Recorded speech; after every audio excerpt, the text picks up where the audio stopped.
Ishmael, to start with you, your entrance into this season, I was cheering and clapping. It was so exciting. You're really like delivering the most exciting stunts on TV right now. Like Oh my God. Woo! you are. That It's so true. Like that was understatement. more.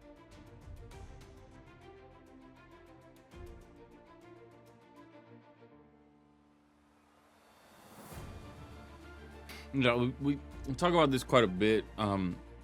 The way that I approach stunts, and I love talking about it because this is a very misunderstood and unsung department and part of filmmaking that is usually kind of, outside of what we make. And we're both trained actors. We both do theater, and the importance of movement and physicality is equal to anything else. So in this department, I approach it with storytelling. I sit down with the stunt coordinators, with the choreographers, and we go beat by beat, and we choreograph a dance.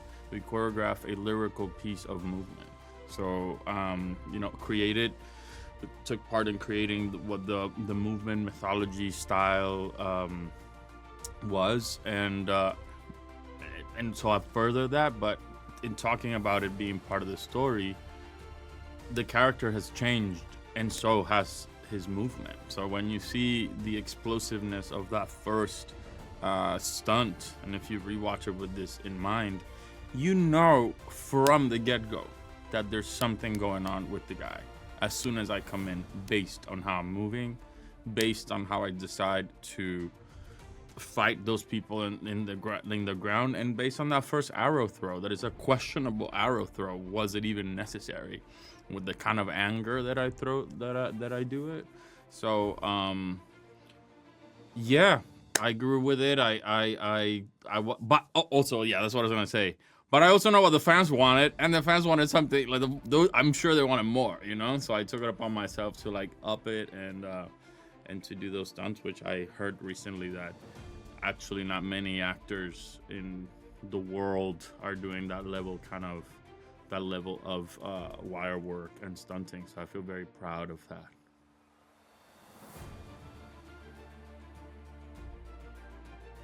Well, I luckily I because he's a canon character. There's some things we can draw on, namely the significance of the weapon that he uses, Aglos, which is this massive double-sided spear, and we love the idea of the perpetual motion of it. That he's so old, Gil-galad, and he's fought in so many battles at this point that that there's a kind of ease to it. That it's a bit like, and there goes your head, and da da da da, there goes your head. Like Ismail was saying, that no detail is too small to have significance in terms of the story. So it illustrates something about the king, which is a kind of almost an ease to it and an experience in terms of his time as a warrior. I mean, if I can speak for myself, when I first saw the Ents on screen back 2001 to 2006, and remember when the trilogy came out, I fell in love with that character. They're so magical. I mean, they are the shepherds of the forest, So it's such a legacy Tolkien-y role, classic, iconic, that we haven't seen in almost 20 something years. And they are so noble. There's a nobility to them that you can't but almost bow in front of them. And when we miss them, and when they come on screen, you really feel all of those things that I'm mentioning, and then some more, because the way that they were handled this time around as well in terms of illustration is very different. And and what, well, you haven't seen that, but there is a relationship that I have in season 1 with this specific tree, and me taking it down and then facing the keepers of the forest right in front of me. There's so much shame and guilt makes for a very, very strong scene. It is also my favorite scene. I tell the writers and the producers each time, I was like, if I had nothing else to do in the season, I would have been okay with just doing that one, and I'm so grateful that I get to introduce the Ents in this season. Well, I mean, he is kind of this peacetime consigliere when you meet him, but now the gloves get to come off. If you know Gil Galahad's trajectory through the books, you know we got a long way to go, but this is the first significant step in terms of the politician who removes himself from the podium and gets his hands dirty.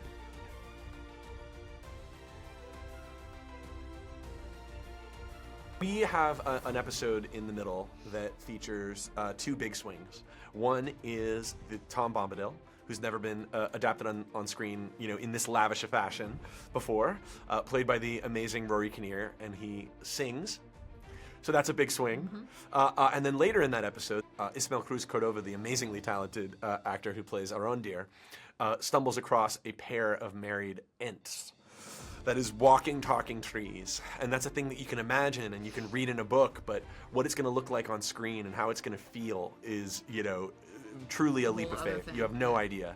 And, you're sort of with visual effects like that, you're watching the shot evolve over not weeks, but like kind of a year, really, to even get to what it's going to look like for audiences. And so it's one thing to sit in a recording booth with the amazingly talented Jim Broadbent and Olivia Williams and try to imagine, but you hope it looks as spectacular as you imagine. And then our amazingly talented visual effects supervisor, our Ubervisor, Jason Smith, invariably blows your expectations away. You know where it doesn't look amazing is in the mud and the sleet and snow, with a big metal pole with a blinky light on it in the middle of the night while you're filming it. So it's a real leap of faith for everyone at the time, and I think Ismael and Maxim, who are in that sequence, delivered an amazing performance, emoting to the blinky light on the pole in the freezing snow. And I think the resulting sequence, particularly when you add Jason's visual effects and Bear McCreary's score, is really special. And those performances, yes.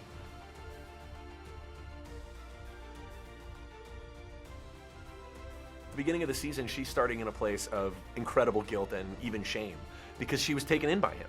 She was deceived by him successfully, and she sees herself as the person who knows better than anybody. So she's had a real kind of blow to her ego and her sense of self, and in some ways that the warnings that all of her friends gave her that she had darkness in her and she needed to step away, like, they were right and she was wrong.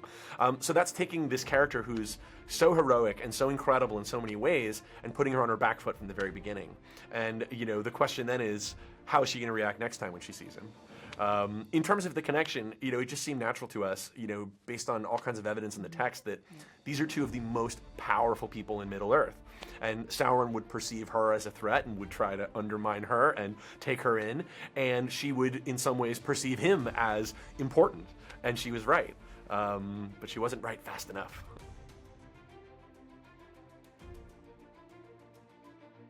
Well, it depends who you believe. As Galadriel seems to think she could pass the test next time, but maybe Elrond's not so sure.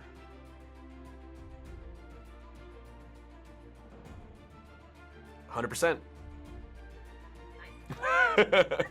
No, I mean, I think you hit the nail on the head. I think we, from early on in digging into the mythology, JD and I, my co-showrunner JD Payne, of course, we noticed that there was this whole idea that orcs are devoid of free will and are bound to Sauron's will, which implies that maybe before that there was something different, and the idea of that journey struck us as really compelling. I don't want to say anything more because there's some surprises and twists and turns along the way, and don't be too trusting that orcs are gentle. That's all. Yeah, that's all I'll say.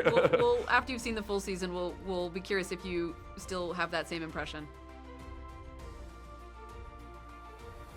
Well, I mean, I think what I've realised over season 2 is that I always did know, because like any of us knows who we're going to be in the future, we can only really know who we are, in the present, and who we've been through our experience. And I think that's the same for the stranger, that he has gone through some really specific and extraordinary interactions, mainly with the Halfwoods, and those things are shaping him, but he can't know any more than he's been through at the time. So I feel actually, in a weird way, we know him best. We've seen him from his origin in Middle-earth up until, the present, and so that gives us a good idea of who he is already. I think that yes, I think in some ways yes, because, even when the stranger didn't have words and dialogue wasn't, accessible, I think that his expression was still, even though there was some kind of, she couldn't really understand what he meant sometimes, there were also times when she really could, and the gesturing, they really came to a point where they could communicate in another way. So I think that it does validate what she had learned from just spending time with him, but I also think now, with this, as the stranger is experiencing new feelings or new kind of premonitions or whatever the stranger's going through, also then affects how Nori perceives him, because she sees how it's affecting him, and so it just adds complexity to their dynamic, I think. Yeah, well.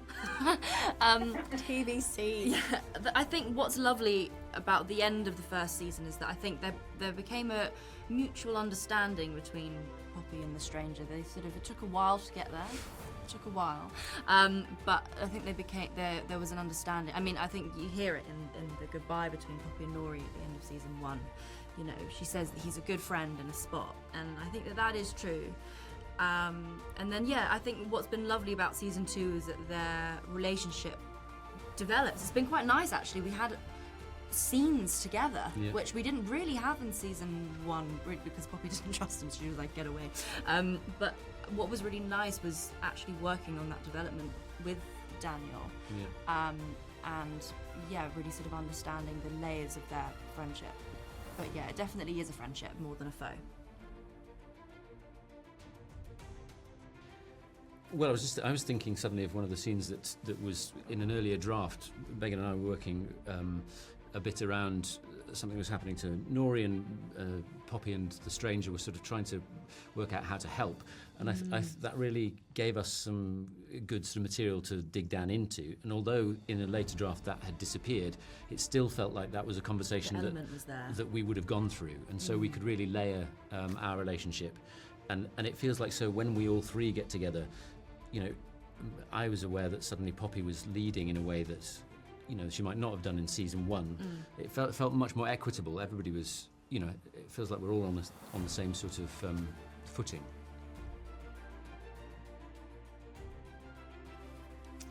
Wow. I mean, I think that, at least for Poppy, whether she's ready for whatever is to come or not, she has to be. And I don't think that, I think what's, as you said, like it's isolating if you're alone doing all of that. But to have these two other beings who are also going through it too, I think there's also that sense of, we're all in this together.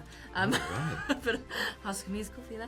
I think, I do think that they sort of bring out bravery in each other. Also because they have to be brave. Like Poppy has to be brave on behalf of Nori and the stranger, otherwise nothing will get done. You have to be brave in your life regardless of if you have community around you, and regardless of if you have friends and family right there to support you or not. So it is such a bonus to have such an amazing support network, and especially for these characters who are having to face the unknown day in, day out. It is a privilege, and I think, it's really important for Nori not to take that for granted, how supportive they are and how they really show up for each other. And the sort of tools and skills that they each have, maybe they know they have them or they don't, they come up, they sort of complement each other. It's not like they can all do the same thing. It's like when there's a gap and somebody needs to fill it, with some extraordinary behavior, then somebody steps up to that mark. And that's what I love about it. It's not just one person dominating. It feels like They complement. Yeah, they really complement each other. Yeah.